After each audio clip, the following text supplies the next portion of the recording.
The morning light over the Danube is not like the light anywhere else. It is soft, almost liquid, as it spills over the hills of Buda and illuminates the grand boulevards of Pest. Imagine the scent of cold stone and river mist, a city waking up after 1,000 years of history. Budapest is not just a capital, it is a conversation between two sides of a river, a dance between medieval shadows and neo-Gothic gold. We are about to walk through the heart of Europe. But what makes this city breathe? From the steam of the thermal baths to the quiet resilience of the Jewish quarter, let us begin our journey at the very top of the world. The air at 5 in the morning is crisp, a sharp reminder that we are standing on a hill that has seen empires rise and fall. Here at the Fisherman's Bastion, the white stone feels almost cool to the touch. It is a fairy tale structure of 7 towers, each representing a tribe that founded this nation over a millennium ago. The silence here is absolute. You can hear the distant hum of a single car crossing the bridge below. But up here, time feels like it has paused. The stone under your fingers is rough and porous, carved into intricate arches that frame the river like a living painting. As the sun begins to peek over the horizon, the sky turns a pale, dusty rose. The Parliament building across the water starts to glow, a massive, intricate silhouette that looks like it was woven out of lace rather than built of stone. It is a moment of profound stillness. But why was this place built this way? It was never meant for defense. It was built for the view. It was built to celebrate the beauty of the Hungarian spirit. You can smell the faint earthy scent of the old trees nearby and the dampness of the limestone. As the light gets stronger, the shadows of the neo-Romanesque towers stretch long and thin across the terrace. It feels as though we are standing in a dream, a gateway between the earth and the sky. Looking down from these ramparts, the Danube looks like a ribbon of dark silk. The city is just starting to stir. You can see the faint lights of the city lamps flickering out, replaced by the natural gold of the morning. There is a sense of anticipation in the air. The morning chill makes you pull your coat a little tighter, but the beauty of the scene keeps you rooted to the spot. This is the moment where Budapest reveals its soul, not through noise or movement, but through the quiet majesty of its architecture and the soft arrival of a new day. We are standing on the shoulders of history, watching the world wake up. It is a beginning that requires no words, only a deep breath and a steady gaze. The journey has truly begun, and the city is waiting to tell us its secrets. To understand the ground beneath our feet, we must look closer at these towers. They are not as old as they look, having been completed at the turn of the 20th century, but they speak a language of ancient pride. The architect, Frigyes wanted to create something that felt eternal. He chose the neo-Romanesque style, with its heavy arches and sturdy columns, to evoke the strength of the early Hungarian kings. Each of the 7 pointed towers represents one of the Magyar tribes that settled in this basin in the year 895. Walking through the cloisters, the light plays tricks on the eyes. The arches create a rhythmic pattern of light and shadow, a visual heartbeat. The stone is a pale cream colour, designed to catch every stray photon of light. It is easy to imagine the medieval fishermen who once defended this stretch of the castle walls. They were common men, not soldiers, yet they held the line against invaders. That spirit of the everyman guardian is baked into the very mortar of this place. But What does this architecture tell us about the people? It tells us they value beauty as much as they value strength. Notice the intricate carvings of small animals and mythical figures tucked away in the corners of the pillars. They are easy to miss if you are rushing. The texture of the stone changes as you move from the sun-drenched exterior to the shaded interior corridors. It becomes cooler damp, with the memory of the night. The Bastion acts as a sentinel, watching over the river. It is a place of transition. Behind us lies the medieval heart of Buda, with its narrow streets and hidden courtyards. Before us lies the sprawling, ambitious expanse of Pest. This spot is the bridge between the two.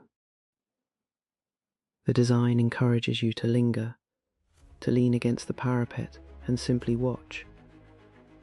The wind whistles softly through the open arches, a low melodic sound that seems to carry the whispers of the past.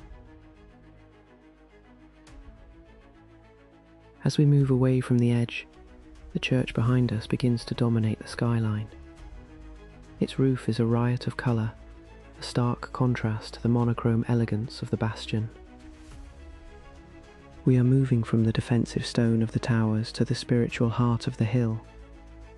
The transition is seamless, as if the stones themselves are leading us by the hand through the narrative of the city. Standing before the Matthias church, the first thing that strikes you is the roof. It is a mosaic of orange, green and red tiles that shimmer like the scales of a dragon. These are Zelne ceramic tiles, a legendary Hungarian brand that brought a burst of colour to the city's grey stone. This church has been the site of coronations, weddings, and even transformations into a mosque during the Ottoman occupation. Its walls have absorbed the prayers of kings and the silence of conquerors. The main tower reaches toward the clouds, a needle of stone that seems to pull the eye upward. It is named after King Matthias Corvinus, the just king, who brought the Renaissance to Hungary. If you listen closely, you might hear the low vibration of the church bells, a sound that has signalled the passing of hours for centuries. The air around the church smells of beeswax and old wood drifting out from the heavy oak doors whenever a visitor enters. But what lies behind those doors? Inside, the light is filtered through stained glass, painting the floor in shades of sapphire and ruby. The walls are covered in intricate frescoes, patterns of flowers and geometric shapes that feel more like an Eastern carpet than a traditional European cathedral. This is the result of the church's long, complicated history. It has been destroyed, rebuilt, and reimagined dozens of times. Each layer of paint and each carved stone is a testament to the city's ability to survive. There is a specific weight to the atmosphere inside. It is heavy with the memory of Franz Joseph and Elizabeth, the beloved Sisi being crowned here as the rulers of the Austro-Hungarian Empire. You can almost hear the ghost of the organ music echoing in the rafters. The church doesn't just hold history. It holds the identity of a nation that has often found itself at the crossroads of East and West. Outside, the cobblestones are polished smooth by millions of footsteps. As you walk around the perimeter, you notice the gargoyles and the delicate stone tracery. The church feels alive, a breathing monument that changes with the light. In the morning it is bright and hopeful. In the evening it becomes a dark, looming presence of mystery. We are walking through a sanctuary that has survived the fire of war and the passage of time. It is a reminder that while empires may crumble, the structures we build to express our faith and our art remain, standing tall against the horizon. Stepping away from the grand church, we enter the narrow, winding streets of the castle district. This is the oldest part of the city, and the scale changes instantly. The wide open vistas of the river are replaced by intimate alleys and pastel-coloured houses. The cobblestones here are uneven. You have to watch your step, but that only makes you slow down and appreciate the details. Your footsteps create a rhythmic click-clack that bounces off the thick stone walls. Many of these buildings have small arched niches near their entrances. These were sedilia stone seats where medieval residents would sit and talk. Even now, you can feel the communal spirit of the past. The houses are painted in soft yellows, dusty pinks, and sage greens, giving the neighbourhood a warm Mediterranean feel despite the Central European setting. There are no neon signs here, no shouting advertisements. The only sounds are the rustle of ivy against stone and the distant chime of a clock. But what secrets are hidden behind these heavy wooden doors? If you peek through a stray gate, you might see a hidden courtyard filled with blooming geraniums and a moss-covered fountain. These private spaces are the lungs of the district. The air here is cooler, shaded by the height of the buildings, and smells faintly of damp earth and blooming jasmine in the spring. It is a place where the 21st century feels like a distant rumour. Every corner reveals something new. A small plaque commemorating a famous composer, a wrought iron sign for a centuries-old pharmacy, or a stone carving of a coat of arms. The district was almost entirely destroyed during the siege of Budapest in 1944, but the reconstruction was handled with such care that the scars are almost invisible. Instead, you feel a sense of continuity. The residents here move at a different pace. They are the keepers of the hill's quiet dignity. As we wander deeper into the labyrinth, the streets begin to slope downward toward the royal palace. The transition is subtle. The houses grow larger, the streets a bit wider. We are moving from the domestic heart of the hill to its political and regal centre. But the feeling of being in a protective bubble remains. This is Buda's greatest gift, a place where you can lose yourself in the folds of time, surrounded by the sturdy embrace of ancient stone. The Buda castle is a titan of stone, a massive complex that dominates the southern end of the hill. Its green dome is one of the most recognisable features of the Budapest skyline. As we approach, the sheer scale of the walls becomes overwhelming. This wasn't just a home for kings. It was a fortress, a treasure house and a symbol of national power. But unlike the palaces of Vienna or Paris, this building tells a much darker story of survival. This site has been built and destroyed at least 30 times. The most recent tragedy occurred at the end of the Second World War, when the palace was a burnt-out shell, its grand interiors reduced to ash. When you look at the facade today, you are looking at a masterclass in resilience. The stonework is a mix of original fragments and careful modern restoration. The texture is varied, some parts are smooth and new, while others bear the subtle pitting of age and conflict. But how do you rebuild a soul? The Hungarians decided not to recreate the opulent Baroque interiors of the past. Instead, the inside now houses the National Gallery and the History Museum. The exterior remains a monument to the Austro-Hungarian era, grand, symmetrical and imposing. Walking along the terrace, you can feel the wind picking up as it sweeps across the open plaza. The air is fresh, carrying the scent of the river from hundreds of feet below. There is a strange, quiet energy here. The palace feels less like a residence and more like a witness. The statues of mythical birds and heroic figures stand guard over the courtyards. their bronze surfaces oxidized to a beautiful turquoise. You can see the Savoy Terrace, where a massive equestrian statue overlooks the city. From here, the perspective on Pest is even more dramatic.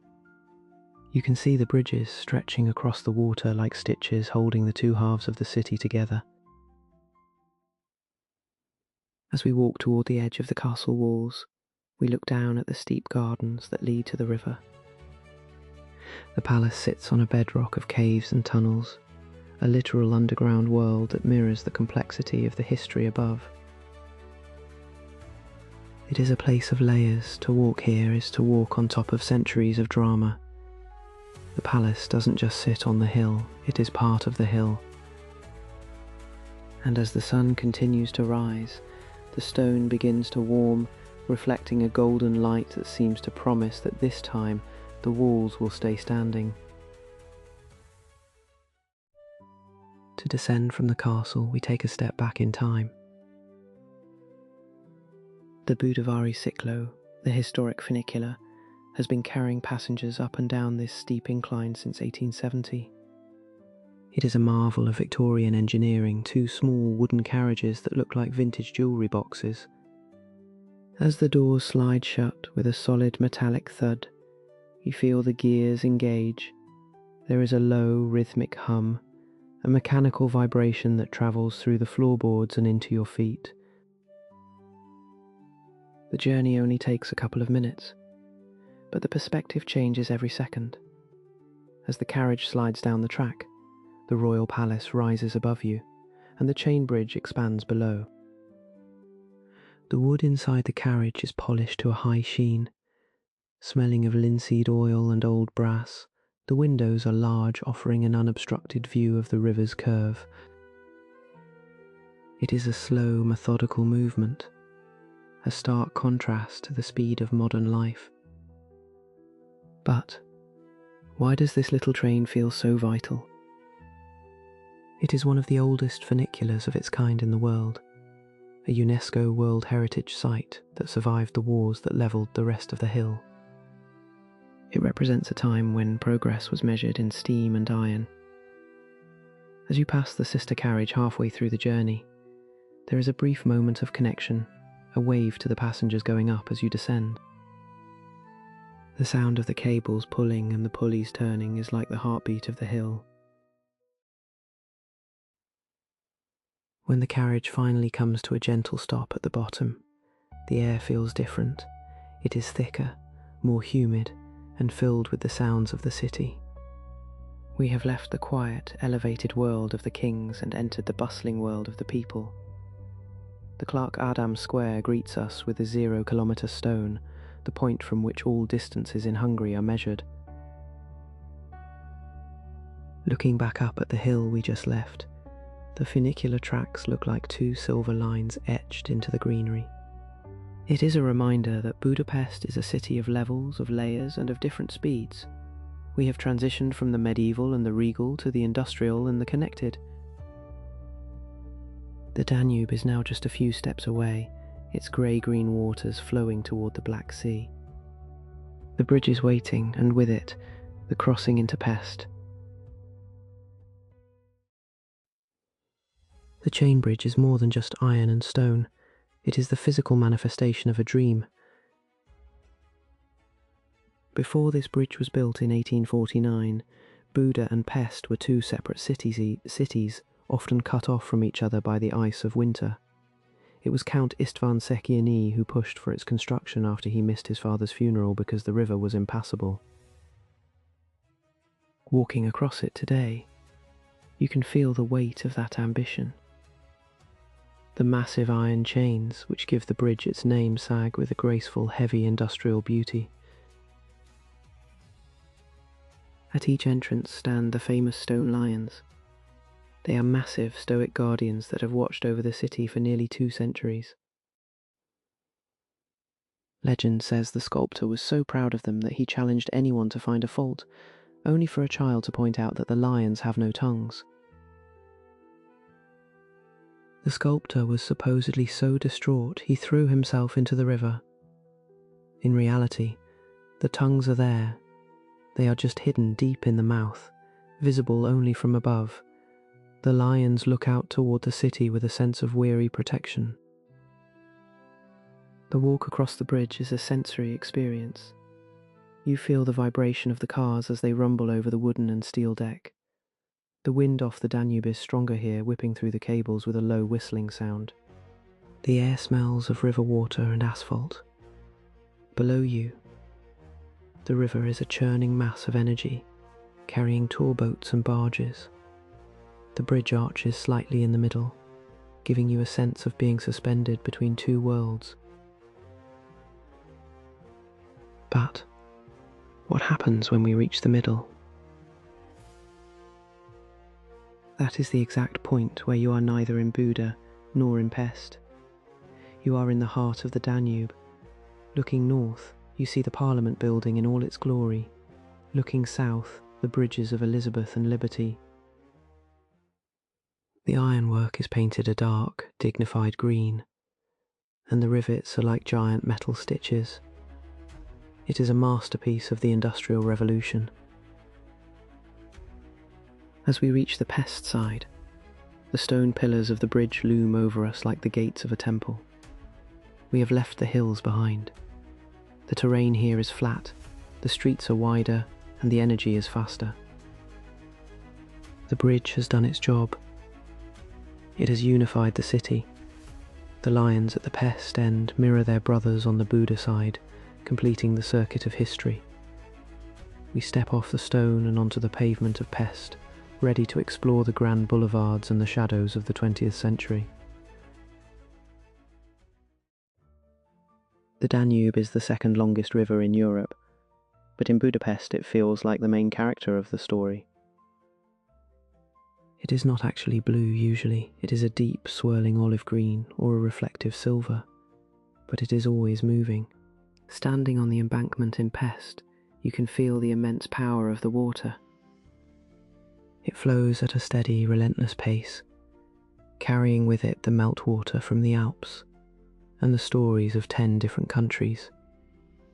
The river is the reason this city exists. The sound of the river is a constant, low-frequency white noise. You can hear the water lapping against the stone embankments and the occasional clunk of a floating dock. The air is noticeably cooler here, a few degrees lower than in the city streets, just a block away. It smells of wet stone, diesel from the boats, and a faint muddy freshness. It is a working river.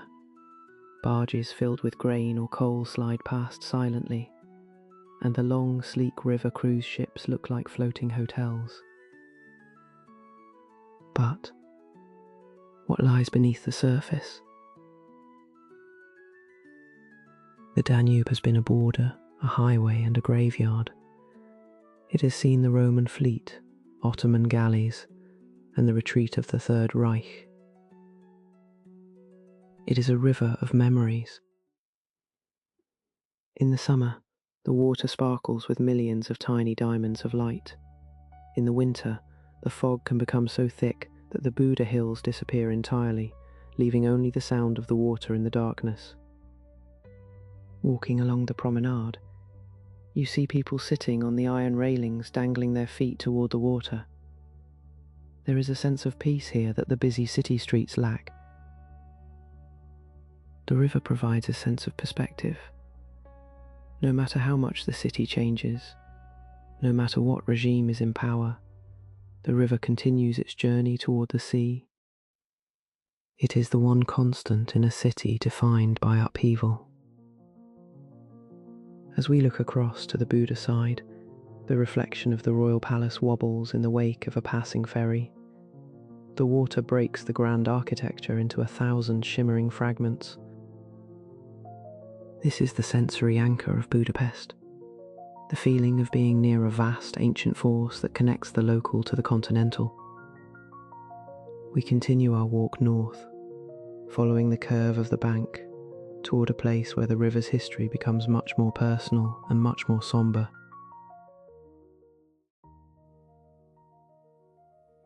A short walk from the chain bridge, the atmosphere changes. The grand architecture is still there, but your eyes are drawn down to the very edge of the water. There, 60 pairs of iron shoes sit on the stone embankment. They are rusted, weathered, and hauntingly real. There are men's work boots, women's elegant heels, and the tiny, heartbreaking shoes of children. This is a memorial to the thousands of people who were killed by the Arrow Cross militiamen during the winter of 1944 and 1945.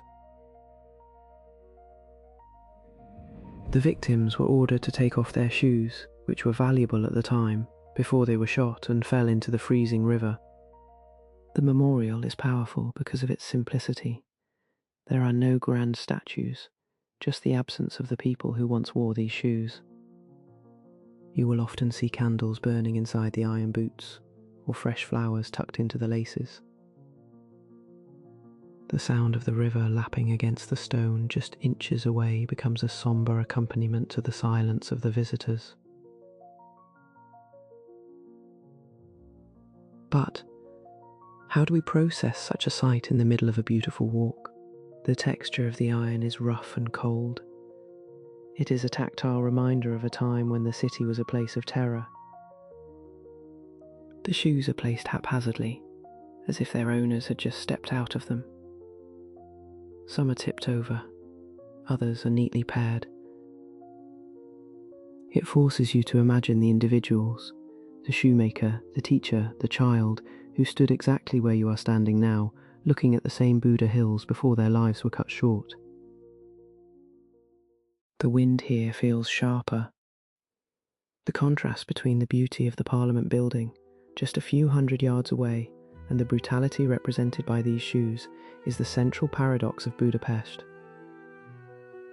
It is a city of immense grandeur and immense suffering. The memorial doesn't ask for a long explanation, it asks for a moment of silence. It is a place where the history of the 20th century feels visceral and immediate. As we move away, the shoes remain, fixed to the stone. They are a permanent part of the city's landscape now, a guard against forgetting. The walk continues, but the weight of this place stays with you. We move toward the Parliament, a building that represents the aspirations of a nation, but we do so with a deeper understanding of the cost of that nation's survival. The gold of the Parliament's dome begins to loom larger, but the iron of the shoes remains the true emotional anchor of the riverbank. Nothing prepares you for the sheer scale of the Hungarian Parliament building. It is the third largest parliament in the world, a neo-Gothic masterpiece that stretches for 268 metres along the river. As you walk toward it, the details begin to emerge from the massive silhouette. There are 365 spires, one for every day of the year, and dozens of statues of Hungarian rulers and generals tucked into the niches of the facade. It feels less like a government building and more like a cathedral dedicated to the idea of a nation. The architect, Imre Steindl, won a competition to design the building during the height of the Austro-Hungarian Empire. He wanted to combine Gothic, Renaissance, and Baroque elements to create something uniquely Hungarian. The result is a forest of stone pinnacles and arches that seem to defy gravity. The stone itself is a pale limestone that has a porous, organic quality. It is constantly being cleaned and restored, so you can often see the contrast between the weather-beaten grey of the old sections and the bright white of the new. But why is it so big? At the time of its construction, Hungary was part of a dual monarchy that ruled a vast territory. The building was a statement of intent, a claim to greatness. The central dome rises 96 metres into the air, a number that references the year 895, when the Magyars first arrived in the region. The symmetry of the building is perfect, There are two identical wings, one for the lower house and one for the upper house, though today only one is used for politics. Walking around the building is a long journey in itself. The air in the vast Kossuth Square is open and windy. You can hear the fluttering of the national flag on its massive pole. The building is surrounded by statues of revolutionary heroes, their bronze faces set in expressions of grim determination. The textures of the building are a feast for the eyes, from the sharp points of the spires to the smooth, heavy base that sits right on the water's edge. As the sun hits the facade, the building seems to vibrate with light. It is a building that was designed to be seen from the water, to impress anyone arriving by boat. But from the land it feels like a mountain of stone. We are standing at the heart of Hungarian democracy, a place where the laws are made, but also a place that serves as the city's visual anchor. The Parliament is the sun around which the rest of Pest orbits. If the outside of the Parliament is impressive, the inside is almost overwhelming. There are 691 rooms, 20 kilometers of stairs, and most incredibly about 40 kilograms of 22-carat gold used for decoration. When you step inside, the atmosphere changes from the windy openness of the square to a hushed, gilded luxury. The air smells of old paper, floor wax, and the faint metallic tang of the gold leaf. It is a temple of craftsmanship. The staircase of honor is the centerpiece of the interior. It is a grand, sweeping ascent, lined with thick red carpets that muffle every footstep. The ceiling above is covered in frescoes and intricate gold carvings that catch the light from the massive chandeliers. Every inch of the space is decorated. There are no blank walls here. Even the cigar holders outside the debating chambers are made of high-quality brass, numbered so that politicians could find their half-smoked cigars after a vote. But who built all this? One of the most proud facts for Hungarians is that every material used in the construction, except for the massive marble columns from Italy, came from Hungary. It was a showcase for the nation's artisans, glassblowers and painters. The stained glass windows, designed by the famous Mixer Roth, cast soft, colourful patterns across the marble floors. It is a space designed to inspire awe and a sense of history. In the centre of the building under the Great Dome sits the Holy Crown of Hungary. It is guarded 24 hours a day by soldiers with drawn sabres. The silence in the dome room is heavy and respectful. The crown, with its distinctive tilted cross, is more than a piece of jewellery. It is the physical soul of the nation. Looking up into the dome from the inside, you see a dizzying array of ribs and arches that look like a golden spiderweb. The transition from the legislative chambers to the ceremonial halls shows the dual nature of the building. It is a place of work, but also a place of ritual. As you exit back into the daylight of the square, the modern world feels a bit drab in comparison. We have just walked through a golden dream of the 19th century, a reminder of a time when the budget for beauty was limitless. The Parliament remains the golden heart of the city, beating with the rhythm of a complicated, glorious past. Leaving the river behind, we walk into the heart of Pest toward the massive dome of St. Stephen's Basilica. This is the largest church in Budapest, a neoclassical giant that took over 50 years to build. The plaza in front of it is paved with a beautiful geometric pattern of dark and light stones. As you approach, the scale of the twin bell towers becomes apparent. They house the heaviest bell in Hungary, which weighs over 9 tons. When it rings, you don't just hear it, You feel it in your chest, a deep, resonant vibration that echoes through the surrounding streets. The basilica is exactly 96 meters high, the same height as the Parliament. This is not a coincidence. It represents the balance between church and state in Hungary, and for a long time no building in the city was allowed to be taller than these two. The facade is decorated with statues of the 12 apostles, their stone eyes looking down at the tourists and worshippers below. The air in the plaza often smells of roasting coffee and fresh chimney cakes from the nearby stalls. But what is the most unusual treasure inside? Tucked away in a small chapel is the Holy Right, the mummified right hand of St. Stephen, the first king of Hungary. It is kept in an ornate glass reliquary. To see it clearly, you have to put a coin in a slot to turn on the lights. It is a strange, fascinating mix of the sacred and the mundane. The interior of the basilica is dark and moody, filled with dark red marble and flickering prayer candles. The scent of incense hangs heavy in the air, a thick, sweet perfume that lingers in your clothes.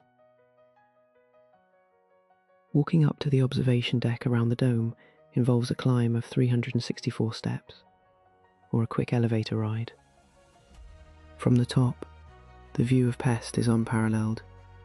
You can see the grid of the streets, the rooftops of the apartment blocks, and the green hills of Buda in the distance. The wind is fierce at this height, whistling through the stone balustrades. It is a moment to appreciate the geometry of the city, the way the grand boulevards radiate out from this central point.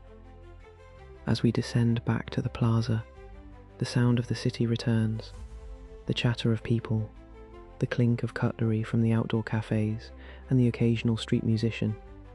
The basilica stands as a solid, immovable anchor in the middle of this energy. It is a place of refuge and a place of pride, a stone giant that has seen the city evolve around its base while it remained unchanged. Just a few blocks from the Parliament is Liberty Square, perhaps the most politically charged patch of grass in the city. It is a beautiful park, surrounded by grand buildings that once housed the Stock Exchange and the National Bank. But the monuments here tell a story of a city that has been caught between competing ideologies for a century. In the centre stands the Soviet War Memorial, the last of its kind in central Budapest, commemorating the Red Army's liberation of the city from the Nazis. But the story doesn't end there. Just a few yards away is a much more controversial monument, the memorial to the victims of the German occupation. It depicts an imperial eagle, Germany, swooping down on the Archangel Gabriel, Hungary. Many locals protest this monument, arguing that it portrays Hungary as a passive victim and ignores the country's own role in the tragedies of the 1940s. You can see a living memorial across from it, photos, letters, and personal objects left by citizens to tell the true, messy history of the era. The square is a place of deep irony. Standing near the Soviet obelisk is a bronze statue of Ronald Reagan, walking toward the US Embassy. He seems to be heading directly for the communist monument he helped to dismantle. The textures of the square are varied. The smooth, cold granite of the memorials, the soft green grass, and the bubbling water of an interactive fountain where children play. It is a place where the past is constantly being debated and redefined. The air here is quieter than at the Parliament. You hear the rustle of the old plane trees and the splashing of the fountain. It is a place for reflection. The grand buildings that surround the square are covered in intricate carvings, Mercury's wings, lions' heads, and cornucopias. They represent the wealth of the late 19th century, standing in stark contrast to the grim memorials in the centre. Walking through Liberty Square is like reading a history book where the chapters have been shuffled. It reminds us that Budapest is a city that hasn't quite decided how to remember its 20th century scars. We move on, leaving the heavy bronze and granite behind, toward a place that appeals to the senses in a much more direct way, the bustling, fragrant world of the central market hall. The Great Market Hall is a cathedral of commerce. Built at the end of the 19th century, its roof is covered in the same colourful Zolnay tiles we saw on the Matthias church, but the inside is a world of iron beams and endless energy. As you step through the entrance, the first thing that hits you is the smell. It is a thick, intoxicating mix of dried paprika, smoked sausages, pickled cabbage, and fresh bread. It is the scent of the Hungarian kitchen, concentrated into a single massive room. The sound is a constant roar. The market opera. You hear the shouting of vendors, the rustle of plastic bags, the clatter of crates, and the murmur of thousands of voices. The light filters down through the glass roof, illuminating the stalls piled high with goods. On the ground floor you see mountains of red and green peppers, strings of garlic, and the famous Hungarian salami wrapped in white mould. The colours are vibrant. The deep red of the paprika powder is almost glowing in its sacks. But what happens on the upper floors? While the locals shop for their groceries on the main level, the upper gallery is a maze of embroidery, lace, and food stalls serving hot meals. The smell of frying langos, deep-fried dough topped with garlic, sour cream and cheese drifts through the air. It is heavy, greasy, and delicious. You can see tourists and locals alike hunched over small tables, devouring bowls of goulash. The texture of the market is rough. The worn wooden counters, the cold iron railings, and the crinkle of the dried pepper skins. There is a basement too, where the fishmongers and the pickle sellers reside. The air down there is cooler and sharper, smelling of vinegar and river water. The pickles are an art form here, vats of cucumbers, peppers, and even baby watermelons, all preserved in brine. The market is the stomach of Budapest, a place where the bounty of the countryside meets the hunger of the city. Walking out of the market, your senses feel slightly overloaded. You carry the smell of spices in your hair and the sound of the crowd in your ears. It is a reminder that beyond the grand monuments and the tragic history, Budapest is a city of life, of flavour, and of hard-working people who take their food very seriously. We continue our walk, moving from the market's chaos toward the quiet, subterranean history of the city's metro. To get to the grandest avenue in the city, we go underground. But this is not a modern, sterile subway. The M1 line, often called the Yellow Line, is the oldest underground railway in continental Europe, opened in 1896 to celebrate the millennium of the Hungarian state. Descending the short flight of stairs is like stepping into a time machine. The stations are tiny, with low ceilings and walls covered in cream-coloured tiles and dark wood trim. The air smells of old metal and ozone, a classic industrial scent that has lingered for over a century. The trains themselves are small and yellow, looking more like toys than heavy machinery. When the train arrives, it makes a high-pitched metallic whine that echoes off the tiled walls. The doors are manual style and close with a sharp, satisfying clack. Inside, the benches are made of wood, and the handrails are polished brass. It is the Belle Epoque in motion. Because the line was built using the cut-and-cover method, it runs just a few feet below the surface of the street. You can almost feel the weight of the city above you. But why was this built so early? The city didn't want to ruin the aesthetic of the grand Andrassy Avenue with overhead tram lines, so they put the transport underneath. It was a peak of Victorian ingenuity. The ride is bumpy and fast. the small carriages rattling as they speed between stations. Each stop is a miniature museum with cast iron pillars painted in a deep green and signs written in elegant old-fashioned script. It feels intimate, a secret world shared by the residents of Pest. As you stand on the platform, you notice the lack of the usual subway wind. The scale is so small that the air doesn't have room to build up pressure. It is a quiet, efficient bit of history. The M1 connects the bustling heart of the city with the sprawling city park, but we are getting off halfway at the opera station. Emerging from the yellow line back into the sunlight of Andrassy Avenue is a dramatic transition. You go from the cramped, tiled subterranean world to the widest, grandest street in Hungary. The contrast is intentional. One is the hidden engine, the other is the public face of an empire. We are now standing on the Avenue of Dreams, ready to walk past the palaces of the 19th century elite. Andrassy Avenue is the spine of Pest, a 2.5-kilometre boulevard that was designed to be the most beautiful street in Europe. Walking along it, you can see the evolution of 19th century ambition.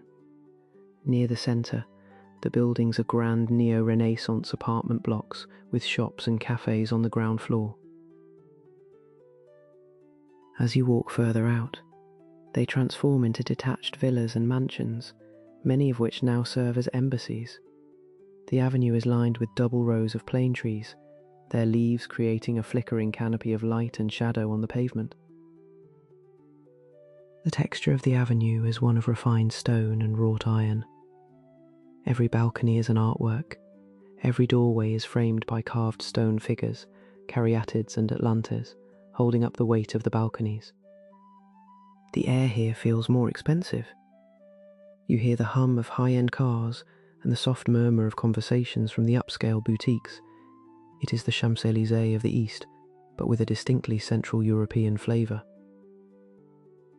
The stone is darker here than on the Buda hill, a weathered grey that speaks of urban history. But what lies behind these grand facades? This street was once the home of the city's elite, the bankers, the aristocrats, and the artists. It was also the site of one of the city's darkest chapters at the House of Terror Museum, which we will pass in silence. The avenue has seen victory parades, revolutions, and the quiet return of normalcy. Today, it is a UNESCO World Heritage Site, protected from the kind of modern development that would ruin its symmetry. The walk is a long, steady progression. You pass the State Opera House, a jewel of architecture that we will explore soon. The further you walk, the quieter it gets. The hustle of the city centre fades away, replaced by the sound of birds in the trees and the distant chime of a tram. The pavement is wide, giving you plenty of space to look up. And that is the secret to Andrassy. You must always be looking up. The real beauty is in the details of the cornices and the hidden frescoes under the eaves. As the avenue reaches its end, it opens up into the massive Heroes Square. But for now, we turn our attention to the music. The opera house is calling, its stone exterior hiding a world of velvet and melody. We are moving from the grand exterior of the city to one of its most opulent interiors. The Hungarian State Opera House is a masterpiece of Miklós Ybl, the most famous Hungarian architect of his time. When it opened in 1884, even the Emperor Franz Joseph was stunned by its beauty, although he was reportedly annoyed that it was slightly more ornate than the Opera House in Vienna. Standing outside, you are greeted by statues of Franz Liszt and Ferenc Erkel, the fathers of Hungarian music. The stone is rich and warm, decorated with musical motifs and dramatic masks. Stepping inside, the world of the street disappears. The air is still and cool, smelling of old perfume, expensive wood, and the faint dust of stage curtains. The lobby is a forest of marble columns and sweeping staircases. But the true magic is in the auditorium. It is a horseshoe-shaped space dripping in 24-karat gold and crimson velvet. The ceiling features a massive fresco of Mount Olympus, with the gods looking down at the audience. The chandelier is a giant of bronze and glass, weighing 3 tons and requiring a special winch to lower it for cleaning. But what makes this place special beyond the gold? It is the acoustics. Experts rank it as one of the best in the world. The wood used in the construction, mostly pine and oak, was chosen specifically for its resonance. Even a whisper on the stage can be heard in the highest gallery. There is a sense of velvet silence when the house is empty, a heavy expectant quiet that feels like the breath before a high note. You can imagine the rustle of silk dresses and the clicking of fans from a century ago. You can visit the royal box, where Empress Elizabeth CC used to sit. She loved Budapest more than Vienna, and the opera house was one of her favourite escapes. The mirrors in her private salon are angled so that she could check her reflection from any point in the room. The craftsmanship is staggering, from the silk wallpaper to the hand-carved door frames. As we leave the opera house, the sounds of the street feel a bit more musical. The city's love for art and performance is built into its very foundations. We have seen the gold of the state. Now it is time to experience the gold of the earth. We are heading toward the thermal baths, where the city's social and cultural life literally bubbles up from the ground. Budapest is the city of spas, and that is not a marketing slogan, it is a geological fact. Beneath the city streets, a massive network of thermal springs gushes over 70 million litres of mineral-rich water every single day. There are 123 distinct springs, ranging from lukewarm to a scalding 77 degrees Celsius. This is because the city sits on a fault line where the heat of the Earth's core is forced upward through the limestone bedrock. The result is a gift of liquid gold that has shaped the city's culture for 2,000 years. The Romans were the first to realise the potential, building massive bath complexes in the area they called a quincum. Later, the Ottomans arrived and brought their own sophisticated hammam culture, some of which, like the Kirali and Rudas baths, are still in use today. When you walk near the entrance of a bathhouse, you can smell the minerals in the air, a faint eggy scent of sulphur that tells you the water is alive. You see the steam rising from the vents in the pavement, a ghostly reminder of the heat below. But why do people flock here? It is more than just a wash. It is a communal ritual. The water is packed with calcium, magnesium and bicarbonate, believed to heal everything from joint pain to stress. The sensory anchor of the baths is the transition from the cold air of the city to the thick, humid embrace of the steam. Your skin tingles as you enter the water, and your breathing slows down. It is a place where the social hierarchies of the city dissolve. Everyone is equal in a swimming suit. In the winter, the contrast is even more dramatic. You can sit in an outdoor pool while the snow falls around you, your body perfectly warm while the steam creates a private fog that hides the rest of the world. The sound of the baths is a low murmur of voices and the constant splashing rhythm of fountains. It is the heartbeat of Budapest, a liquid history that connects the ancient world to the modern office worker. We are going to look at two specific examples of this culture, the Art Nouveau elegance of the Gellert and the Grand Yellow Palace of Széchenyi. Each tells a different story of how the city uses its natural gifts. The steam is calling, and the water is waiting to wash away the dust of our long walk. Crossing back over to the Buda side via the Liberty Bridge, we find the Gellert Hotel and Baths. If the Parliament is the city's political temple, this is its Temple of Water. Opened in 1918, it is a masterpiece of the secessionist style, the Hungarian version of Art Nouveau.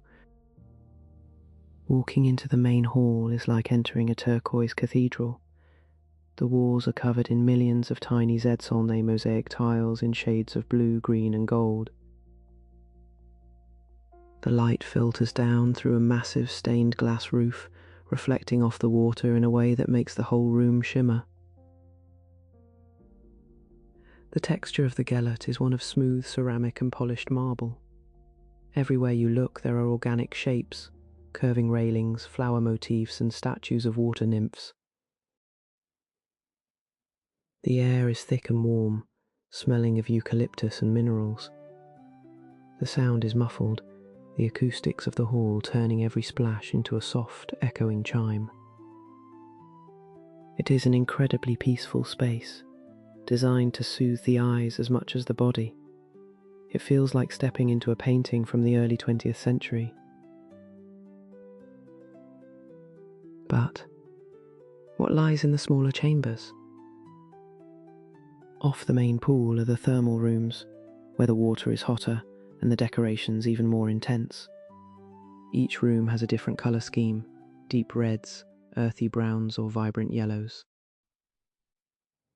The wooden lockers and the heavy brass taps are all original, giving you the feeling of being an aristocratic guest from the 1920s. There is a sense of timelessness here. The clocks on the wall seem irrelevant when you are submerged in water that has been underground for thousands of years.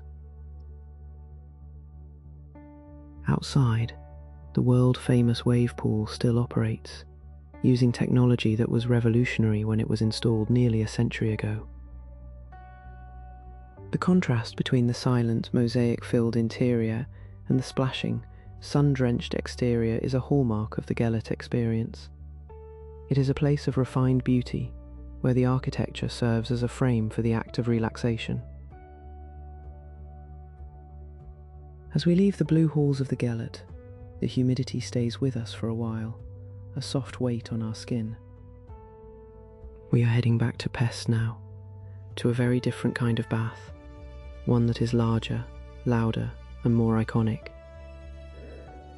The journey through the city's water continues, from the intimate mosaics of Buda to the grand yellow courtyards of the city park. The Széchenyi thermal bath is a massive, bright yellow neo-Baroque palace located in the middle of City Park. It is one of the largest spa complexes in Europe, and it feels more like a social club than a medical facility. While the Gellert is quiet and artistic, the Széchenyi is vibrant and boisterous. As you walk through the grand entrance, you are met with a dizzying array of 21 different pools. But the heart of the experience is the 3 massive outdoor pools, surrounded by the towering yellow walls of the palace.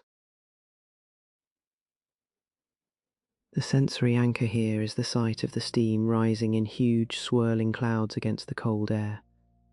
And through that steam you see one of the most iconic sights in Budapest. Men waist deep in the hot water, huddled over floating chessboards. They are there every day, rain or shine, snow or heat. You can hear the clack of the wooden pieces and the quiet murmurs of strategy. It is a beautiful, surreal image of leisure and intellect. The water here is a pale, milky blue, rich in minerals that leave a slight tingle on your skin. But how does the social scene work? The Széchenyi is where the city comes to talk. You see groups of friends gossiping, elderly couples floating peacefully, and tourists trying to navigate the maze of saunas and steam rooms. The air smells strongly of sulphur, a scent you eventually stop noticing, and the sound of the whirlpool section, where a circular current sweeps people around in a laughing loop, adds a sense of playfulness. It is a place of pure, unadulterated enjoyment. The interior sections are a labyrinth of thermal pools, each a few degrees different from the last. The walls are lined with marble and decorated with statues of athletes and gods. There is a specific ritual to the Sestiony walk, moving from the 38-degree pool to the 15-degree plunge pool, a shock to the system that leaves you feeling incredibly alive. As the sun starts to dip lower in the sky, the lights of the palace turn on, reflecting in the steaming water. It is a moment of pure magic. The baths are not just a luxury, they are a necessity for the soul of the city. We leave the warmth of the water and head back toward the centre, where a very different kind of history and a very different kind of resilience is waiting for us in the Jewish quarter. The Jewish Quarter, or District 7, is a place where history is written on the walls. It is a dense, atmospheric neighbourhood of narrow streets and high-walled apartment blocks. For centuries, this was the heart of a vibrant Jewish community that contributed immensely to the city's literature, science and trade. But in 1944, this area was turned into a closed ghetto. Walking here today, you can still feel the weight of that history in the shadows of the doorways and the quiet of the back alleys. The centerpiece of the district is the Doheny Street Synagogue. It is the largest synagogue in Europe and the second largest in the world. Its architecture is striking, a Moorish revival style with twin towers topped by onion domes and walls decorated with red and yellow brickwork. It looks more like something from North Africa than Central Europe. The air around the synagogue is often still, a pocket of reverence in a busy city. The sound of the traffic on the nearby boulevard feels distant, as if the building is holding its breath. But what lies in the courtyard behind? There, you will find the Raoul Wallenberg Holocaust Memorial Park. The most striking feature is the Tree of Life, a silver weeping willow where each leaf is inscribed with the name of a victim of the Holocaust. When the wind blows, the metal leaves rustle with a delicate, haunting sound. It is a place of profound sadness, but also of profound memory. The texture of the silver against the grey sky is a powerful visual anchor. As you walk through the surrounding streets, you notice the small details of the past.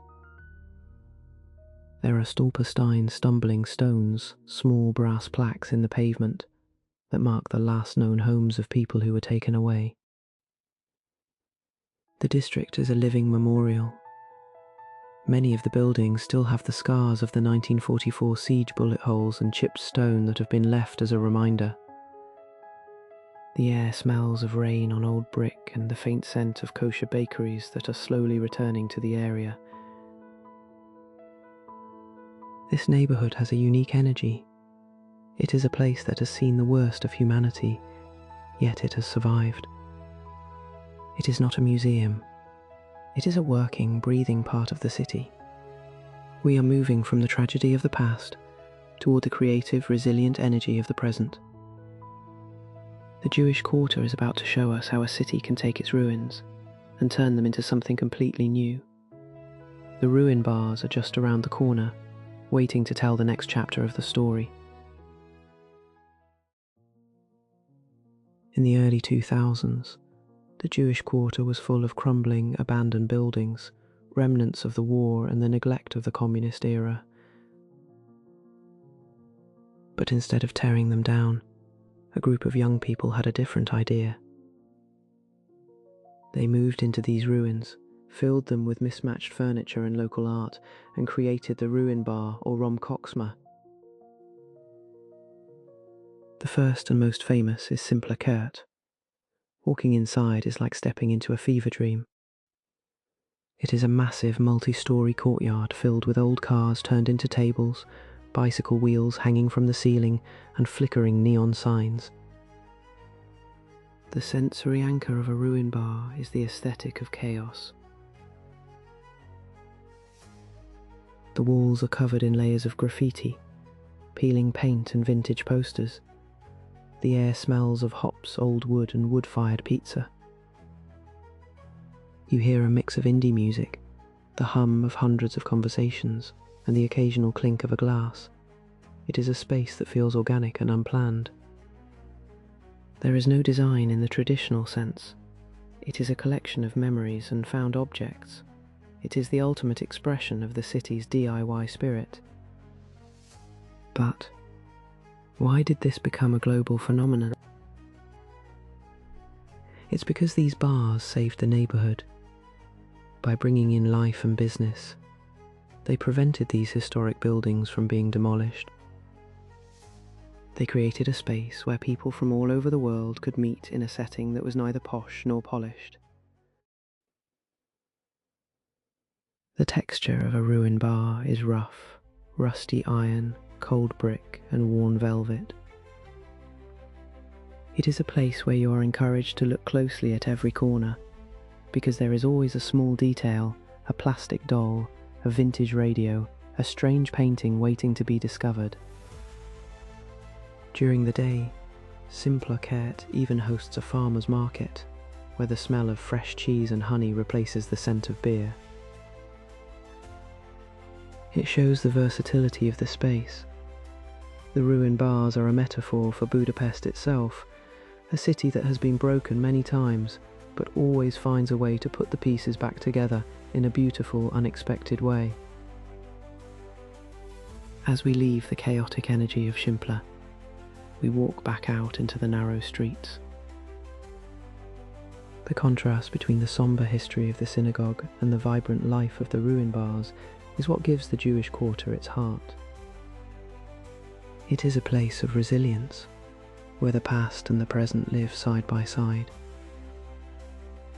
We have one more green escape to visit before the city turns to gold for the night, Margaret Island.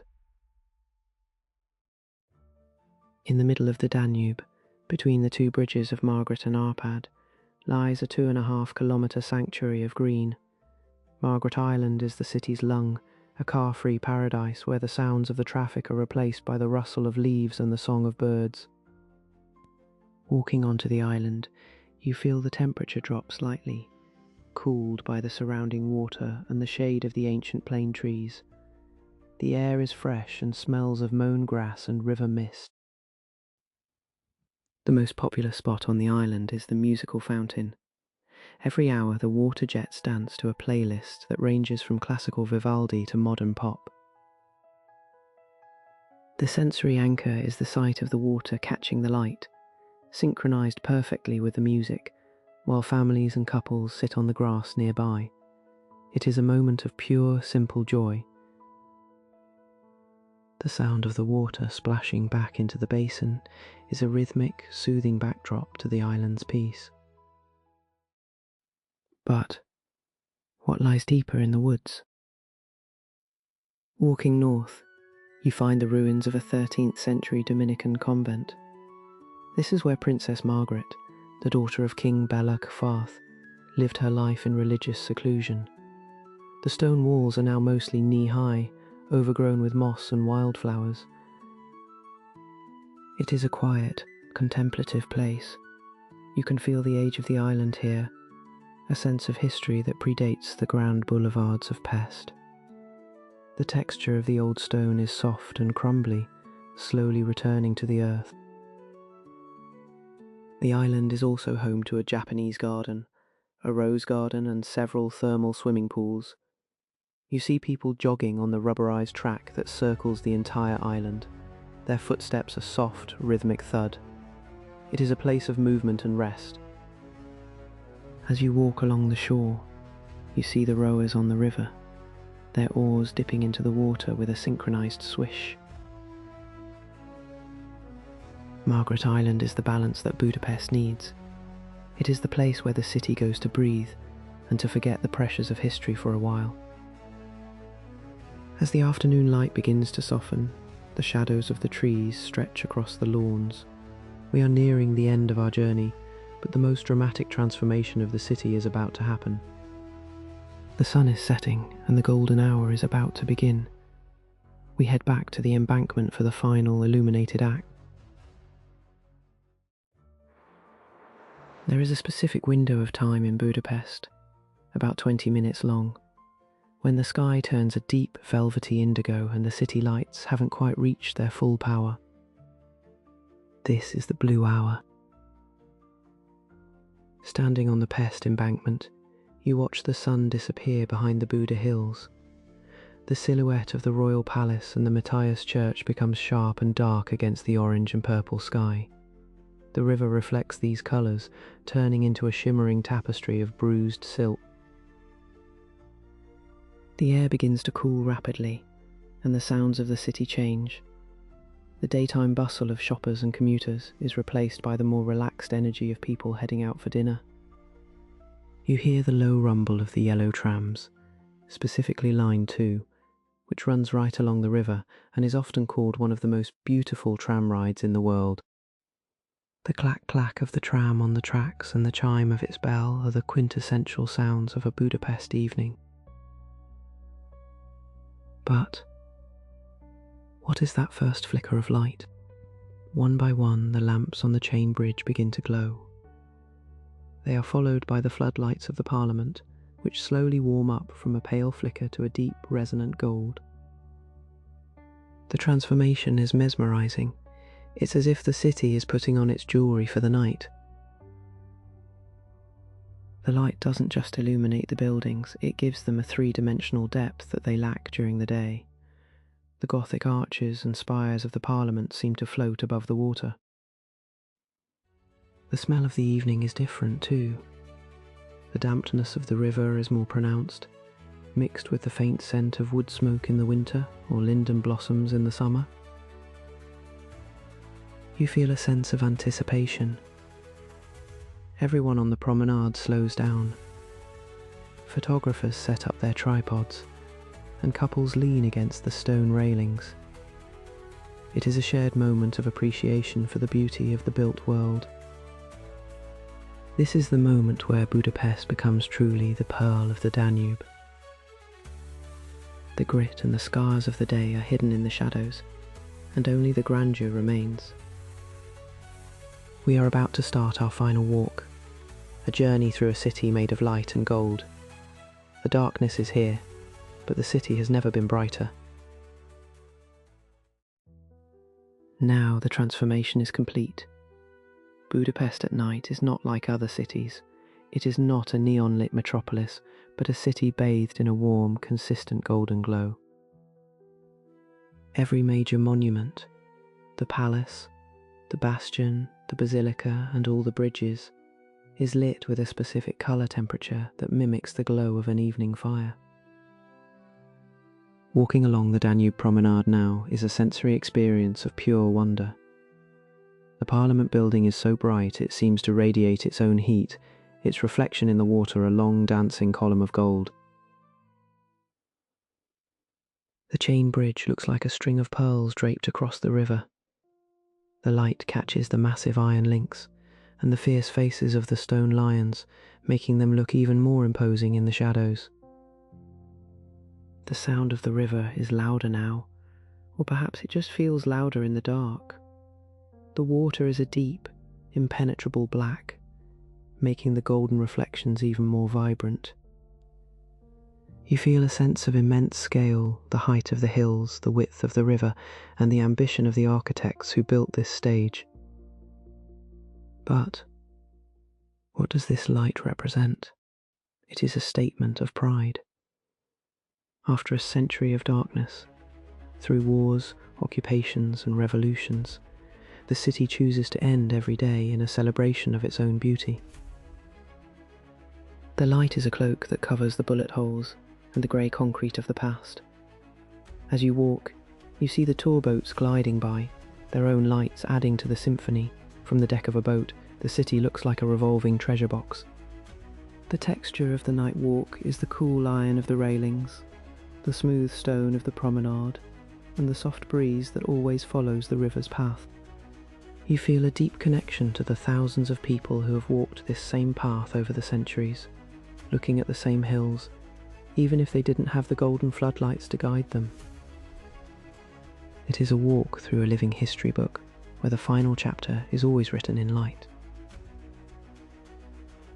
We have come from the sunrise at the Bastion to the golden midnight of the riverbank. We have felt the stone, smelled the paprika, heard the tram's chime, and seen the resilience of a people who refuse to be forgotten. The city is quiet now, but it is a vibrant golden silence.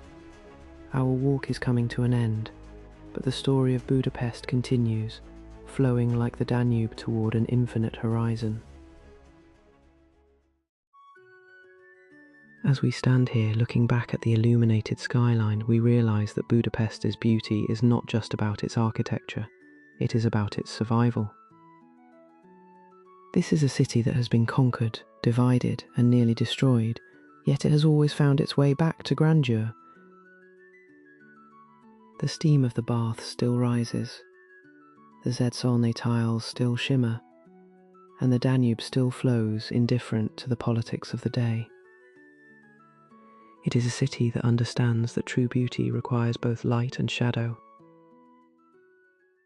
The sensory journey we have taken from the cold morning stone of Buda to the warm golden night of Pest is a reflection of the city's own heart.